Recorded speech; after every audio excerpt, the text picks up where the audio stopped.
In 2024, I did for the first time a no buy year, and I had a list of things that were on my no buy list. And the purpose of this video today is to talk about how I did.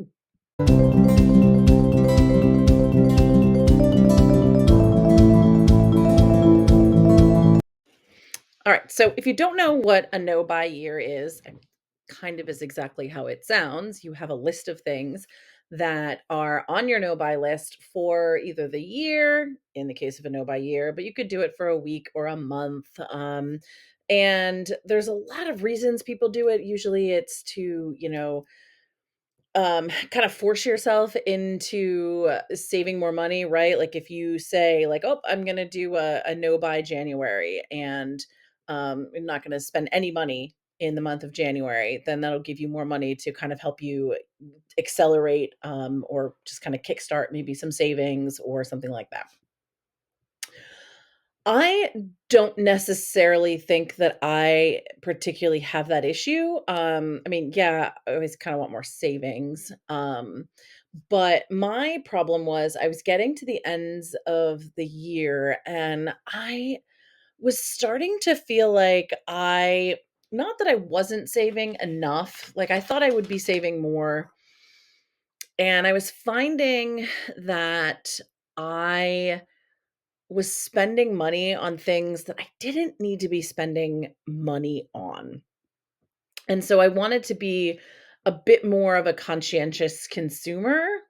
And so that's kind of what made me start thinking of the no buy year. And so I kind of took a look at my spending in 2023 to see like what kind of things am I spending an obnoxious amount of money on, or at least like an obnoxious amount of money for me, or like what things do I have a tendency to be like, oh yes, want that, buy it, and take no time to stop and think about like, do I really need that? Like, whatever. Like, what are my not triggers? Like, I don't really want to say triggers because that's pretty demeaning to folks dealing with like actual triggers, but like what are the kinds of things that are really difficult for me to resist? And so for me, it was less about, oh, I want to have more money, I want to have more savings or whatever, although that was a nice added um, side benefit.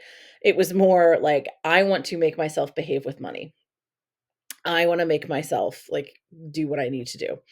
And so with that in mind, I'll link the video in the show notes to my no buy year, but I'll just kind of run through what they were. The first, and I will say I did have some caveats, which is kind of funny because by the time I got to the end of the video, I was like, this just really sounds like I'm making all kinds of excuses to just buy this stuff anyway. Like one of my no buy 2024s was for black tea, which, and this is why I tell you, it really wasn't about saving money for me because I probably only put like a couple $100 in my pocket for the year and not like tons.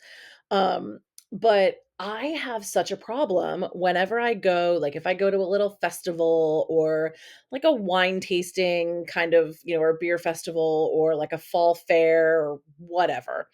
And people that are, there that are kind of selling their stuff, there's almost always someone there with like really different and interesting tea blends. Um, and I'm just a sucker for them. Like I will go buy a bunch of them and like you can only consume tea so quickly, right? And for a while, I was getting tea on subscription because it was cheaper that way. And I drink a lot of tea, so I wasn't really that worried about it. From Harney and Sons, which, by the by, they make amazing tea. This that I'm drinking right now is one of theirs. It's called Hot Cinnamon Spice, and if you have never had Hot Cinnamon Spice, go get you some because it is delicious. Unless you can't stand cinnamon, but it's a very tasty black tea. And this thing right here is part of the reason why I made the no black tea rule, um, because I had so much of it, and I looked at, like, my store of things, and I realized that I probably had a year's worth or darn near a year's worth of tea. And even if I got through all of the tea that I had, because I would buy them in, like, these pound size, tea bags, like, these bags that were it was like a pound of tea, and it would last me, like, 9 months. Not really, maybe, like, 3 months.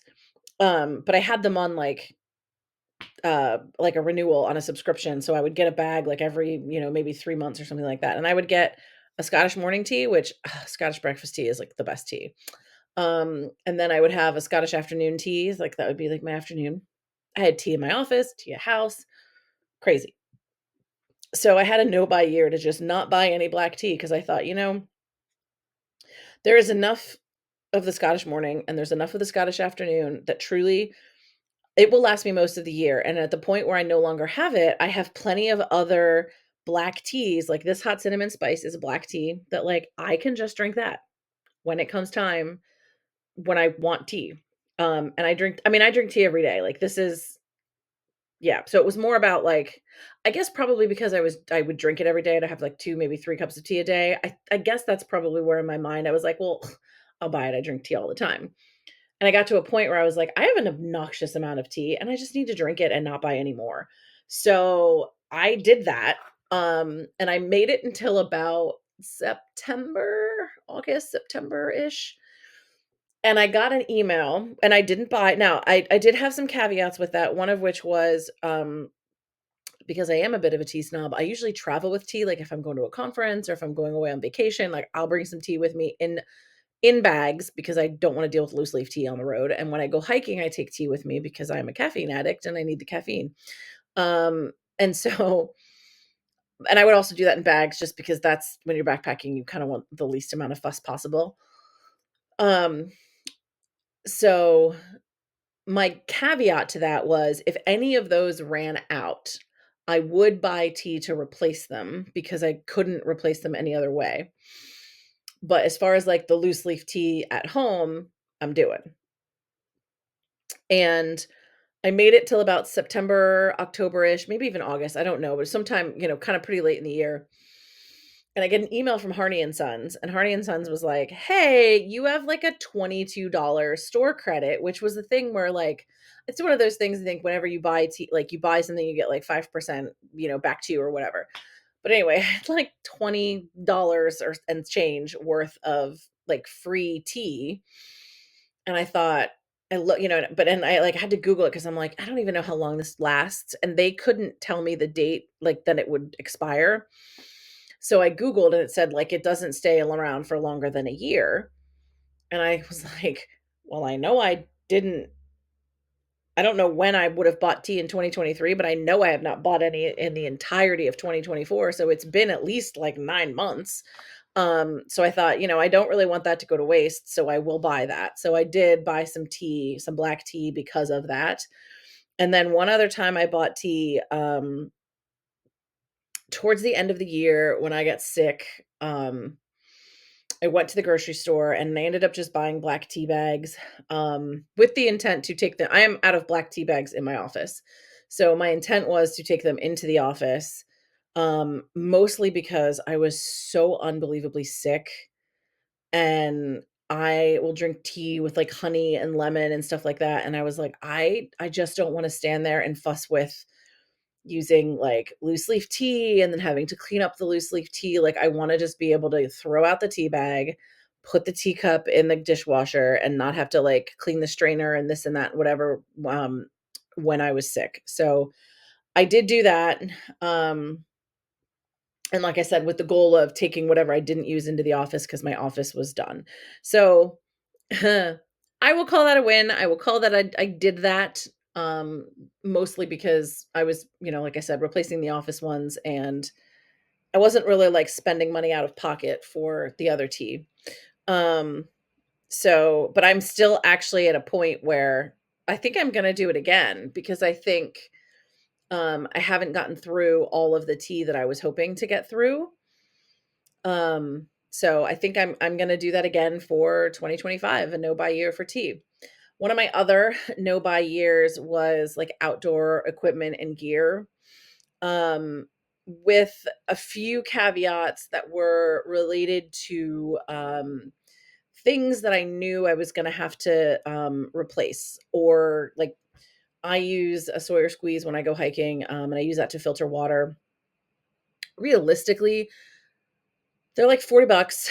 You can dry them out properly. You can clean them. There's a way to like back flush them so that they clean and let them dry. Um, and you can use them from year to year, but I don't particularly want to personally. Like, I think it's just easier to dispose of. I don't really want to mess with like my water treatment. So I had intended on buying one. I didn't because I forgot that I had a different one. I was buying a different brand to test out. I had two of them at the same time and I just never used the one. So I used that when I was backpacking. I'm probably going to do the same thing again for 2025, but have the caveat in there that like when it comes time for backpacking and I need to replace my Sawyer, I'll replace it. My caveats with my outdoor gear was essentially like if something broke and it needed to be replaced, that I would go ahead and replace it, right? I knew that my tent was on that list. It was leaking. I was trying everything I possibly could to get that thing to stop leaking and I couldn't. So I gave up and bought a new tent. But again, that was on the list of like, yeah, I know that's coming.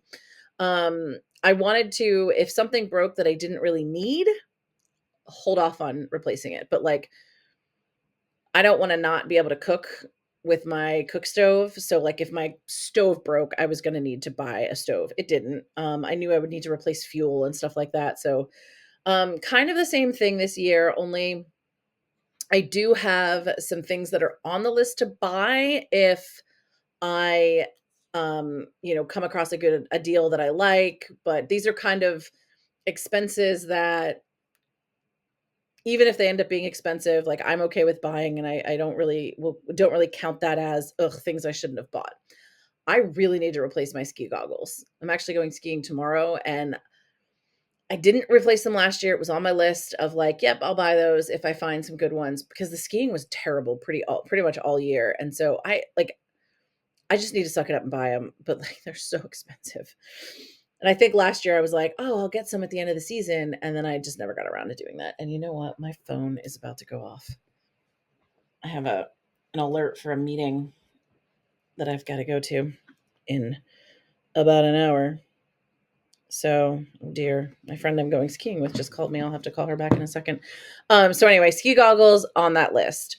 Um, I want to get a pair of gloves that I can that have like the electronic screen tips because I hate when I'm hiking and I have to like take my gloves off just to like get into my phone and like look at my map and whatnot.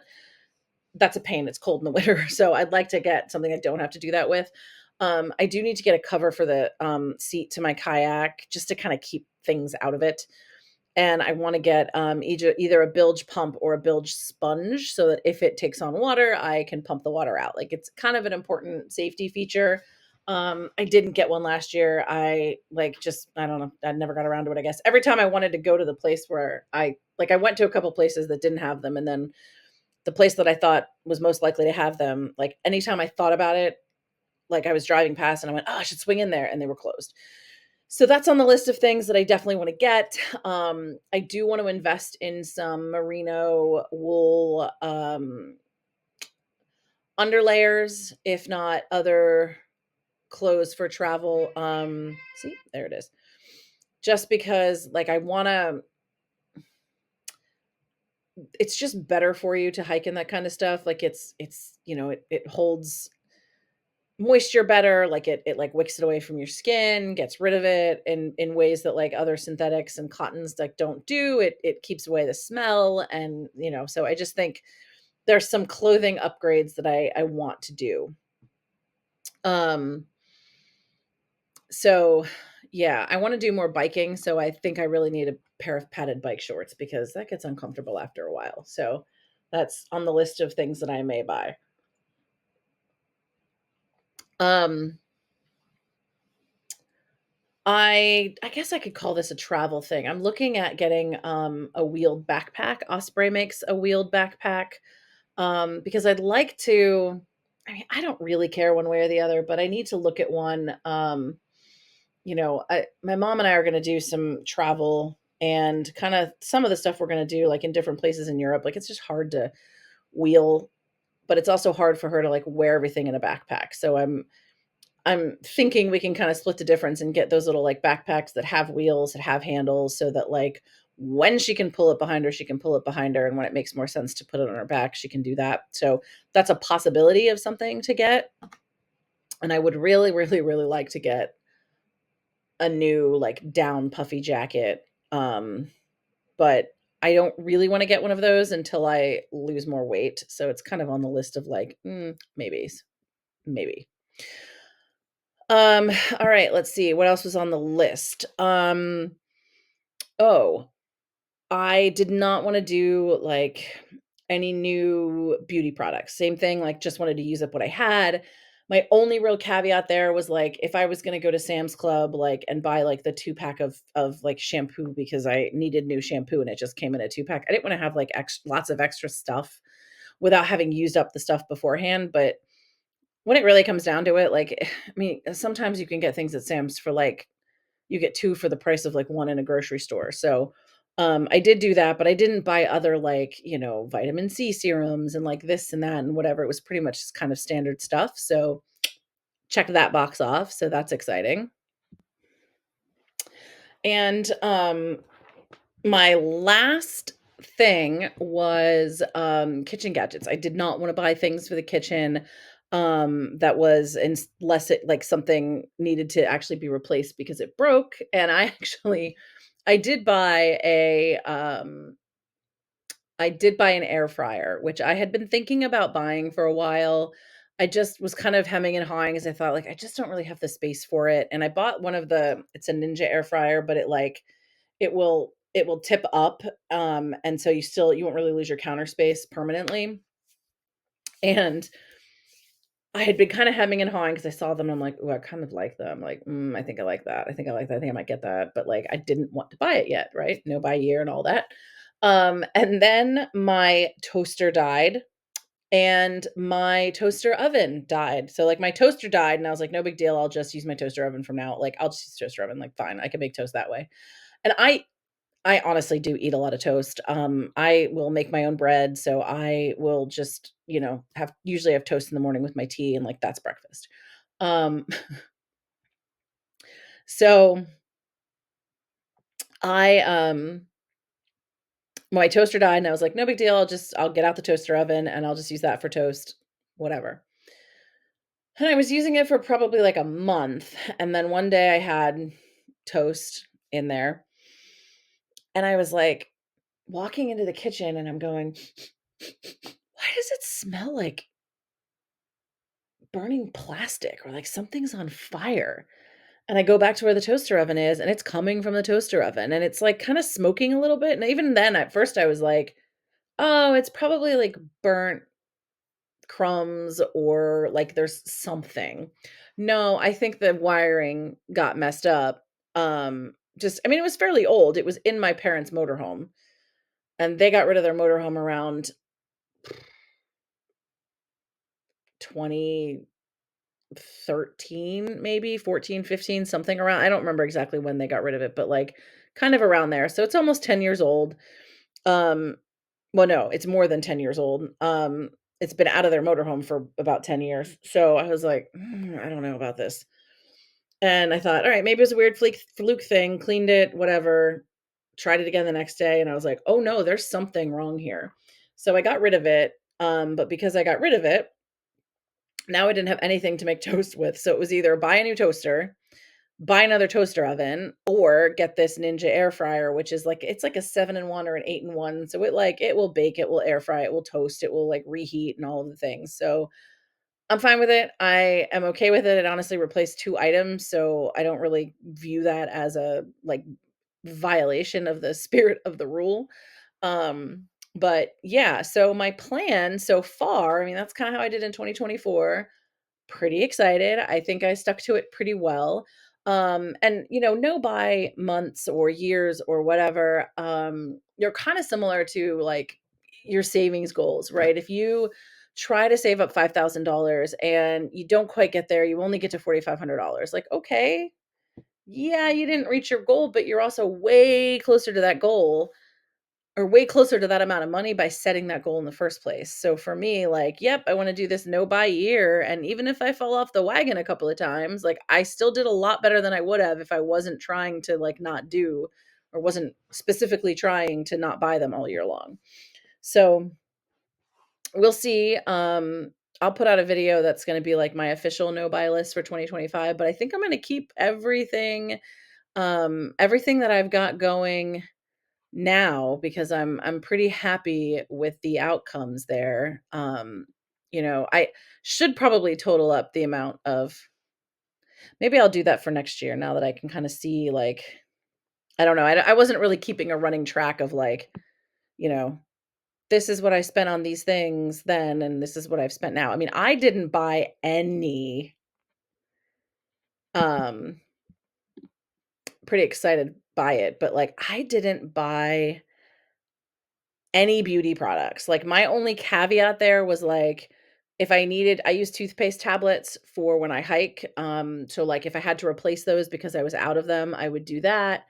Um and I would buy like if I ran out of like the travel size stuff for like when I was traveling and I needed some of those, I would get those. But other than that, I was like, I'm not just going to go and like go onto Clinique's website and be like, ooh, look at that serum. Let me try that. Or ooh, let me try that thing over there. So yeah, I was in the process of trying to use up what I have. I'm still using up what I have a year later, which is really an indication of two things. One, that I have too much, and two, that I'm very bad at using these things, which is part of why I wanted to do a no buy year. Like I'm terrible at having this routine where I put like 18 things on my face because I just cannot be bothered. So, like, I keep buying them, or well, I was buying them in the event or in the hope that one day I would become that person, but I'm really not. Like, I just can't be bothered. So, um, I need to kind of make my peace with the fact that I just shouldn't and just stop buying them. So, I mean, I'll replace like moisturizer if I run out of it and stuff like that. But at this point, I don't have to. I got a bunch for Christmas. Like last year, my Secret Santa bought me some things that I'm still working through. So, like, that can be handy. So yeah. And I think one of the things I'll be adding to my no buy list is going to be sewing stuff, fabrics and quilts. And like, that's really hard for me because I keep telling myself I don't wanna buy anything else until I make what I have. And then I do something stupid like go to a store with my mother and I see gorgeous fabric. And I'll be honest, last year I did one. I guess this would have been last fall, so it wouldn't have been part of any kind of no buy year last year or anything, but I went and I saw this fabric and I'm like, "Oh my god, that's beautiful. I wanna make a quilt with that. Holy crap, that's gorgeous." And I left the store because I was like, "Nope, Kelly, do not buy it. Do not buy it. You have plenty of fabric, like, don't buy it." Went to the next quilt shop. They also had that. I mean, it was a new line of fabric out, so, like, they had it. They had a couple of gorgeous quilts with it, and I was like, "Nope, nope, I'm not gonna do it. I'm not gonna buy it. Kelly, you have plenty." Mm. Went to a third store, and the third time was the charm for me. I was like, I cannot resist this any longer. It is freaking gorgeous. Absolutely freaking gorgeous." Have I made anything with it yet? No, I have not. It's still, like, cut and I mean, I know what I'm gonna make with it, and I got what I need to make with it, but it's still, just blocks of fabric, which I gotta get on doing more of. See, like, this thing has been behind me now for about 2 years because I have not finished it.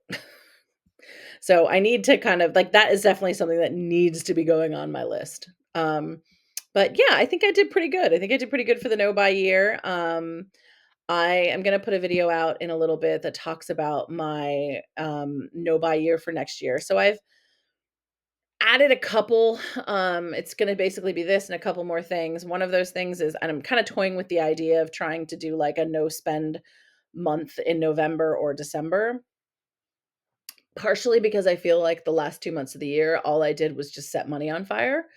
And, you know, I wasn't really over budget per se, because a lot of that stuff was already in savings accounts, like, ready to be spent on, like, Christmas and things like that, but it still felt like I just was constantly spending money. And I didn't really love that feeling, so I was like, "Oh, I don't know, can I do this? I don't know how easy this would be to take care of this." Like, I can probably get my mom and my niece's Christmas gifts early. They're really the only people I buy for. And I was like, I'm going to travel to the Christmas market. So I'm not going to do Secret Santa this year, or next year rather. And, I'm probably not going to get gifts for my friends. I might bring them back like an ornament or something from the Christmas markets rather than do like whatever. So I was like, I don't know, maybe like I wouldn't want to shortchange. But then the problem becomes I look at things are on sale and I'm like, yeah, I'll buy that. It's not good. So, anyway, I will wrap it up here. How about y'all? Do you do a no buy? Do you do a no buy month, year? Is there something you're trying to spend less money on? For me, it really came down to I looked around and I was like, I have too many of these things. I don't need more of them. I need to use up what I have. Excuse me. And again, it was more about making myself behave, right? Like I probably saved myself a couple $100 by not doing that. But I was trying to force myself to behave with my money. So we'll see. Who knows if that will produce further results down the line. We will see. Anyway, if you're still watching, thanks so much, guys. We'll see you next time. Bye.